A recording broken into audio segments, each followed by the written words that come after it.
For half a century, WJPZ Syracuse has been the greatest media classroom on the planet. We've trained students from the 1970s to the 2020s on how to run a professional radio station. But the lessons learned and relationships formed go far beyond studios and transmitters. Taking a look back through the eyes of those who experienced it. This is WJPZ at 50. Welcome to WJPZ at 50. I am John Jagay. Today's guest is Jennifer Ludden from the class of 1988. She is the national correspondent for National Public Radio. Welcome to the podcast. Hey there, John. So I am thrilled to get to know you. This is a full disclosure, my first time meeting you, and I want to hear all about your career, but we'll take it back to the beginning as we usually do. Where did you grow up and how did you come upon Syracuse and the radio station? I grew up mostly in Tennessee. I was looking to go super far away and I got the brochure for the Newhouse School and I was like, yeah, something in that. I went up there without any proper winter clothing, honestly. And the big thing, the random thing that changed my life, never thought about radio for many years. The random thing that changed my life was having Sue Mandel as my dorm mom. Aww. And one of our early meetings, she just said, have you guys ever seen a radio station? Would you like to? And we're like, ooh, cool. And she said, great, meet me Monday at 7, I think. But I thought it was just going to be a tour and it was a recruitment meeting for newscasters. I was like, well, that was a little tricky, but I don't know. I'm not good at saying no. So I'm like, okay, sure, I'll sign up. That was what started me off and changed every decision I made afterwards. Although I still didn't plan on being in radio for a while. You know, in the end, looking back, that's what made the difference. It's funny, we have an episode with Sue and Rob, so they talk about their time and meeting at the station and getting together as well. So news is where you started. Was that the bulk of what you did at the station, Jennifer? Yes, I was a bit of a nonfiction nerd among my friends at Newhouse. A lot of them went to Hollywood and I was doing, documentary type stuff. But so I started at newscast. At various points, I had different things. I think I had an evening music shift at some point. Very briefly, I believe I was on the morning show. That was a little random also. But I did this, that, and the other. And I was so lucky to walk in 1984 is when I arrived at Syracuse and it went on FM that year. And it was just very lucky on my part. There was so much excitement about it. And I just remember being so impressed by all the people who'd come before and were clearly making this happen. Yeah, I remember anybody who was in that mid-'80s timeline talking about how when the station went on FM, that they had just this massive recruitment of everybody wanted to be a part of it and that buzz on campus. So I'm glad to hear that you got there just in time to be a part of it. Well, it was the student-run station, right? If you're going to do it, you want to be the ones doing it. I know there was an NPR station there. People mention it, but it's like, they got adults there, old people. And the thrill was just being able to do everything and learn as you went. And people just managing the technical side, the marketing side, the news side, the sports, everyone doing it themselves, just being part of that commitment and talent. It was incredible. I love hearing stories like this. Are there specific moments from your time at the station that stick out to you as having informed your career since or life since, or any lessons you've learned? They're kind of funny, but there was some lesson. Funny's good. We can do funny too. Well, okay. One is super embarrassing, and this will be at my expense, no one else's. I remember very distinctly sophomore year, I'd come back from being home in Tennessee, where I got a radio job my first summer because of having done this. Yes. I actually got my first job, first summer of college. I called up a radio station, this little country station in the small town that I had gone to high school in. And I don't know why, but they hired me to go. It was a CBS affiliate, and I had to write up the local newscast. They didn't let me on the air much, but I got up at I think it was 5:55 in the morning. I went by the sheriff's office, the police station, got the reports from overnight, wrote up a newscast for 6:30, and then a few more in the morning. And then I would go cover school board meetings at night. I was exhausted, staying up late and doing stories on those. I'm sure I only did that because I had been at JBC that year. School board meetings and police blotter talking about paying your dues.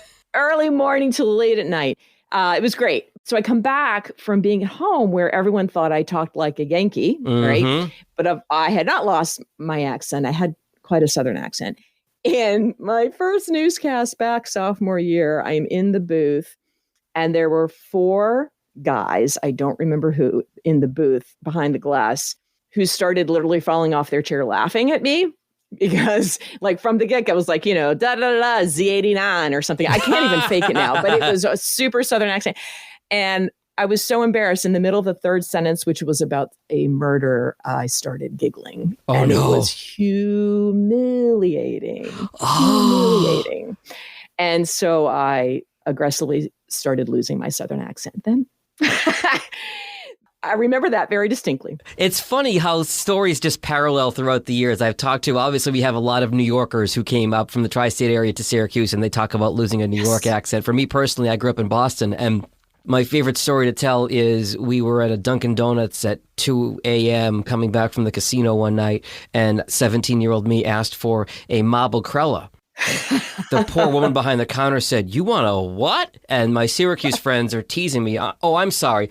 A marble creller, please." And it was through sheer being made fun of in the dorm and being told by professors, "You're not going to get on the air with that Boston accent. You better lose it." So now it only comes out if I'm talking to my mother, my father, my brother, or my best friend. So I can't even fake it anymore. My family moved away, but yeah, it took 4 years. But anyway, that was fun. The other memory that stuck out that in terms of lessons learned, sort of, the commitment and work ethic, on one of those evenings where I had a music shift, I just remember that not only the person after me, but the person after them failed to show. Oh, you got the double. It was an all-nighter. I'm like, what am I going to do? I'm not going to let us go off the air. Right. I'm not going to go dark. I don't know how many people were listening, but that's what you do. I mean, everyone is there making this work. I can't leave, people oversleep, whatever. So I pulled an all-nighter playing music at JPZ, and, I think I learned something from it, I guess. Oh, I think you say you learned something from that, but I think that's a reflection on you, knowing that you had that work ethic and that desire to not let it fall through the cracks and not go off the air that night. That's a reflection on you, I think.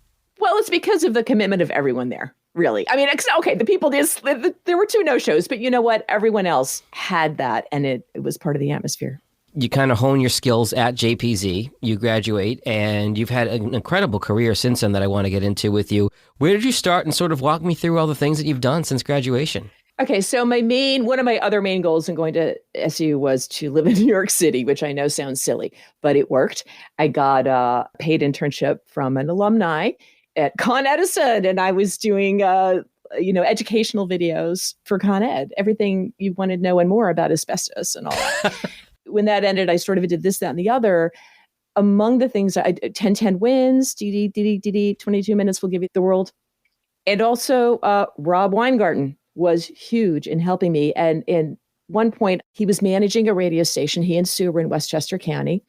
And I would go and fill in when he needed, vacation relief or something. I would do the afternoon newscast because, just keep up those skills and make a little money. And I was kind of thinking, I had the TRF, television, radio, film production. It was very television heavy. I was kind of thinking, well, maybe I'll go to TV.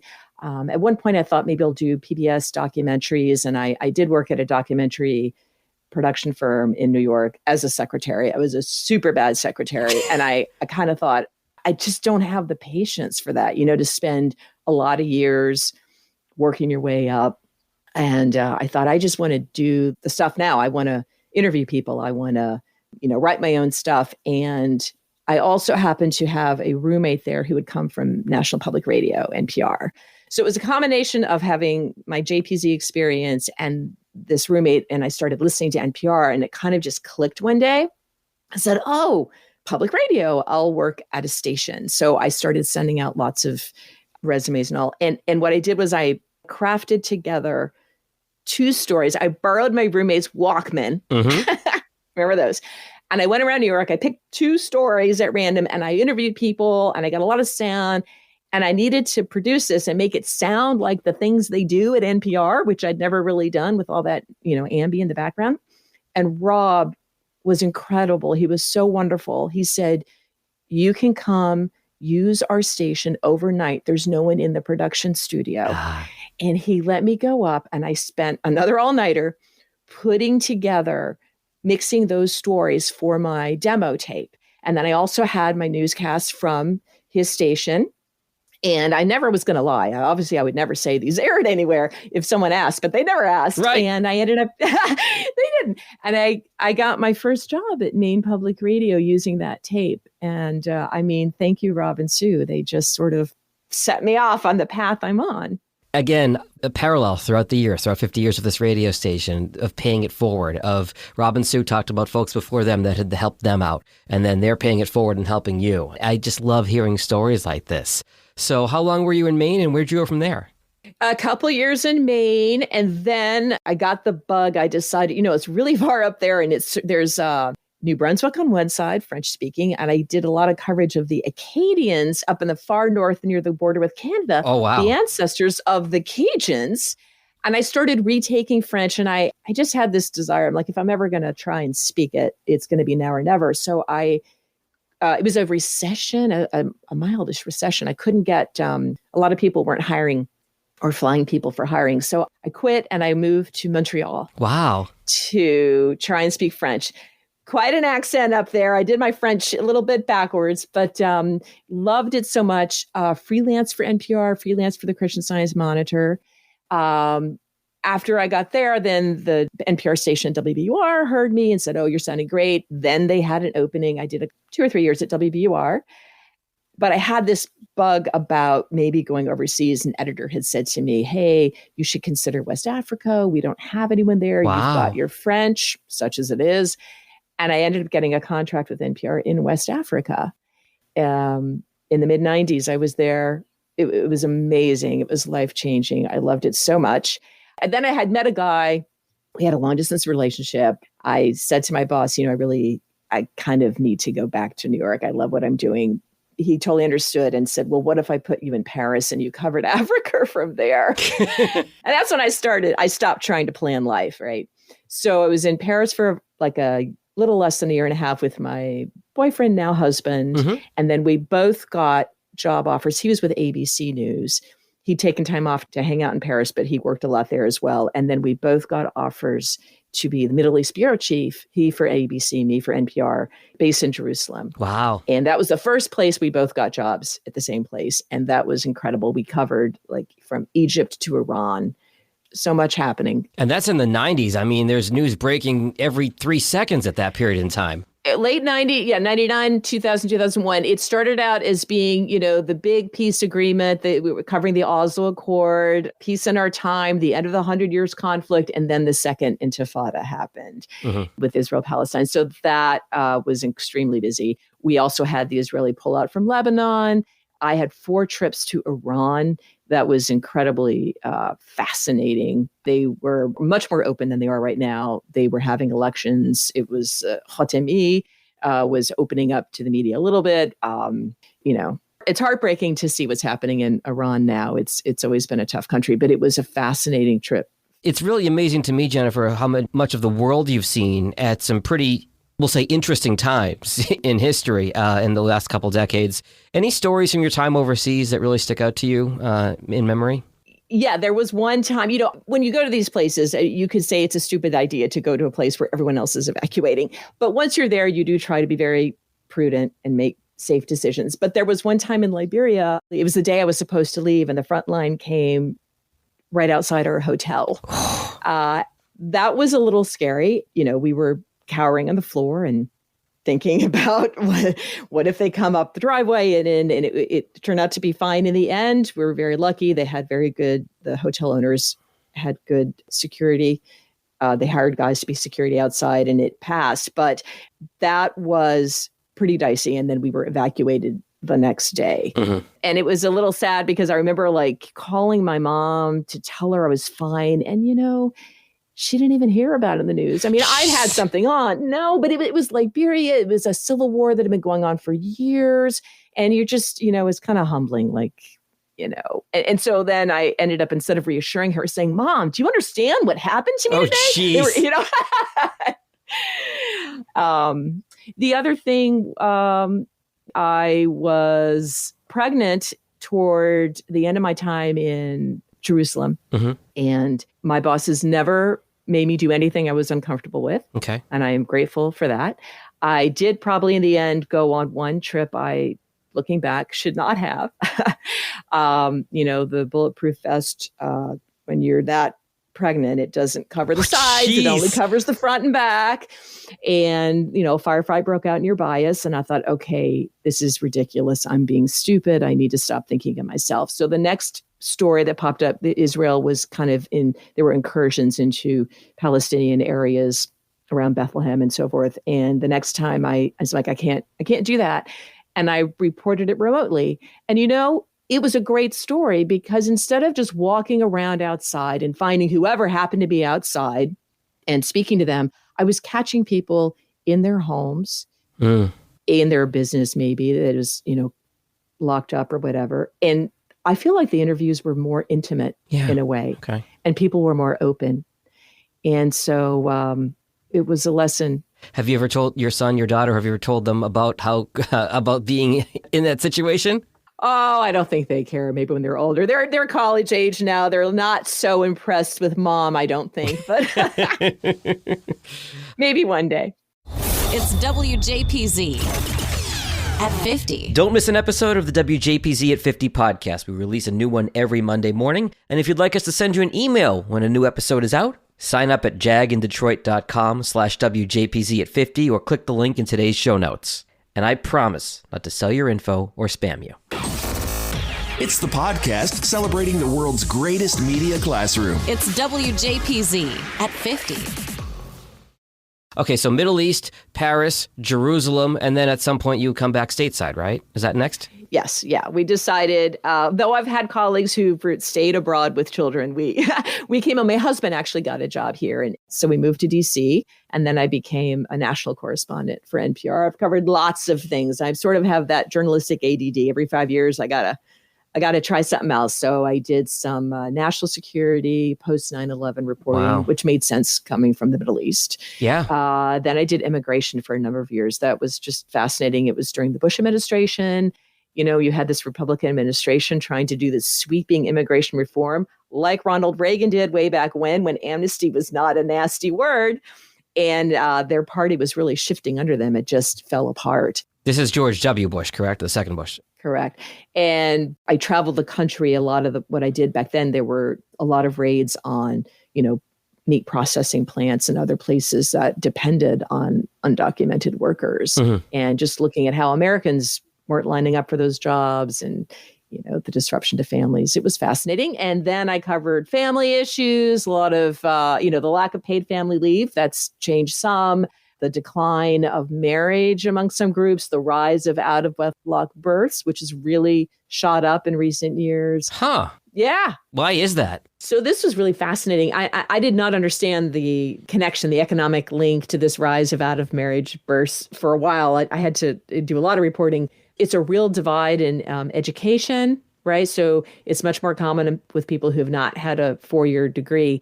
And basically what couples told me is they wanted what some of their parents had, which was being able to raise a family on one income. Mm-hmm. And that is much more difficult now than it was a couple generations ago, right? Sure. They said, we don't want to get married until we feel financially set and secure. But waiting for that to happen, it can take a while. But meanwhile, they want children and they don't want to miss the years to do that. And so they go ahead and have children and have their family. But there's this idea that whereas older generations may have had this low-key wedding in the backyard where you don't spend any money and you start out poor together, they feel it's important to, it's a generation who's the children of divorce. They feel it's important to kind of be financially set, and it's just really hard to get there for a lot of people today. That's interesting because it's almost flipped from the way it always was. Because if we're being honest, there is a biological clock on a window on when you can have kids, but people are realizing there's not the same for marriage. You do the kids in that window where you have to have the kids, but the marriage, that can wait. That's fascinating. Absolutely. Yeah.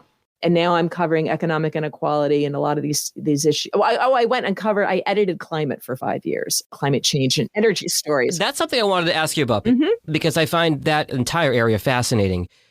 There's so many pieces of climate change and where we're at with all of this. I'm going to ask you a very pointed, specific question here and ask you to narrow it down. If there was one thing that you wished the general public knew about climate change that they don't, or it's not talked about? What is it? That's a really hard question. This is going to sound like a cop-out, but I would say it's that, we just really still don't know all the ways that warming is going to play out, right? I mean, you may have caught a recent story about research showing there's going to be more air turbulence on airplane flights.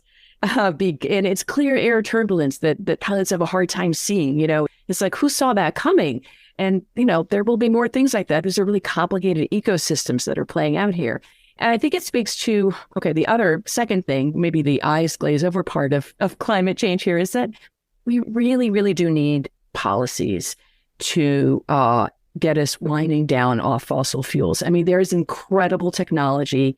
The clean energy shift is underway. It is amazing. Wind and solar in so many places now are cheaper than coal or natural gas. And that is heartening. That is great. The market knows this. Businesses know this. Utility companies. This shift is underway, but it's not happening fast enough. And to make it go faster, we just really do need policies to push it. And, not just the global climate talks, but, obviously national policies, state policies, local, your city council, your county, everyone has a role here to do something to just kind of keep it going and make it go faster. I grew up in Boston, but I live in Detroit now, so my Detroit bias is going to come out here. Where do electric vehicles fall into this whole equation?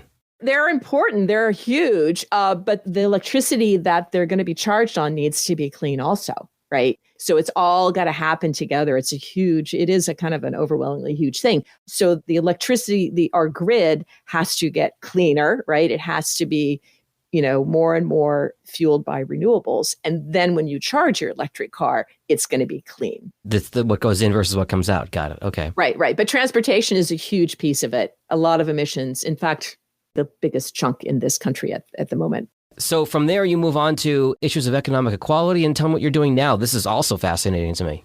Poverty, homelessness, a lot of housing. Again, the housing crisis has just exploded. It got worse during the pandemic as people kind of moved all over the place. Basically, we've got this massive shortage of houses after the big collapse, after the Great Recession in 2008. For a decade, the country did not build as much housing as our population growth demanded.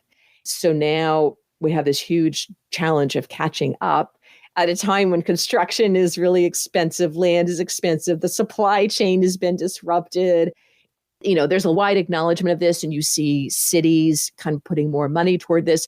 The housing crisis has fueled the homelessness crisis. And you see, millennials are so ready to move out on their own, and it's crazy expensive for them. People worry they're not ever going to be able to buy a house or be able to afford children or something. It's really tough. So that's what I'm grappling with now. And a lot of the racial inequities as well. I'm wrapping up a story in zoning. We've got a small trend starting, and I think it's going to continue, of some places ending their zoning mandates for single family homes, which have a pretty ugly history. It was used to keep out Black families in many cities. It's led to a lot of segregation, but it's a big key to try and build more housing. You have to allow the duplexes, the triplexes, the small apartment buildings in a lot of these areas, and states and cities are starting to do that. Are you seeing a big sea change in that, generally speaking, as different generations are coming up and ideals change a little bit, or am I just stereotyping there? No, I mean, I think since 2020, there's been, the George Floyd, the devastating video that everyone saw, the protests for racial justice. It absolutely has seeped into policymaking, to the goals that cities and states have to try and address racial inequities, along with the affordability crisis. It's all tied together. Absolutely. You have reported, Jennifer, on so many different areas and aspects and topics. I'm wondering, two-part question, what motivates you? What kind of gets you going in the morning? And then also, what advice you would have for a current student or a young reporter just starting out to be a successful reporter?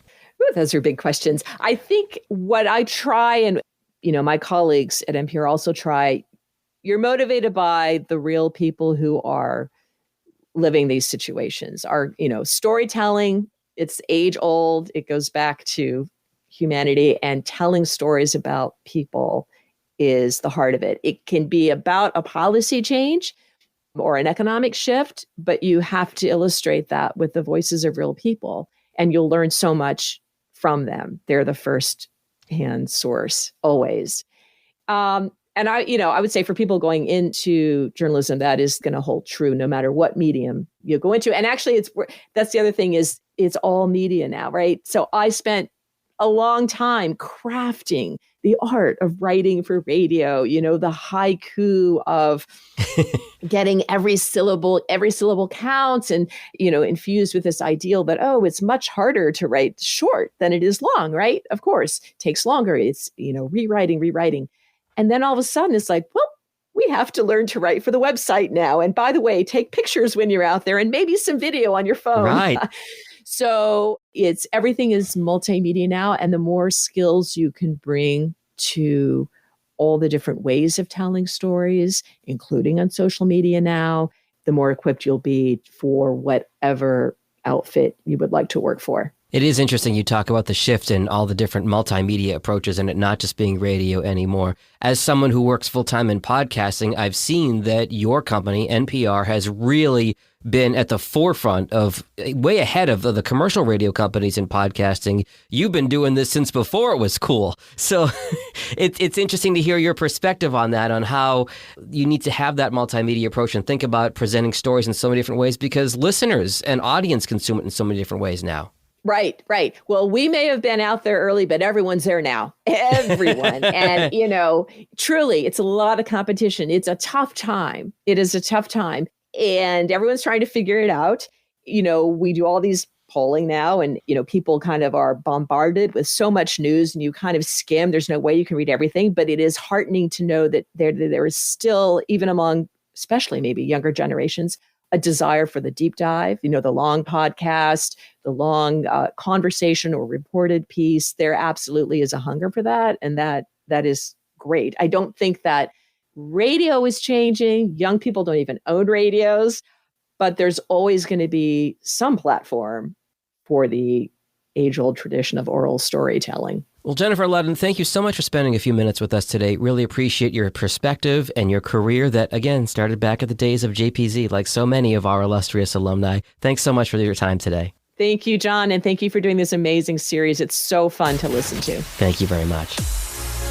The WJPZ at 50 podcast is created entirely by the staff and alumni of the world's greatest media classroom. It's hosted by John Jag Gay, class of 2002. Editing help from James Bames Grundy III, class of 2020. Imaging by Maureen Cooper, class of 1999. And Ed Lacombe, class of 1985. Podcast artwork by Marty Dundix, class of 2001. Follow WJPZ at 50 on Apple Podcasts, Spotify, YouTube, or wherever you're listening right now.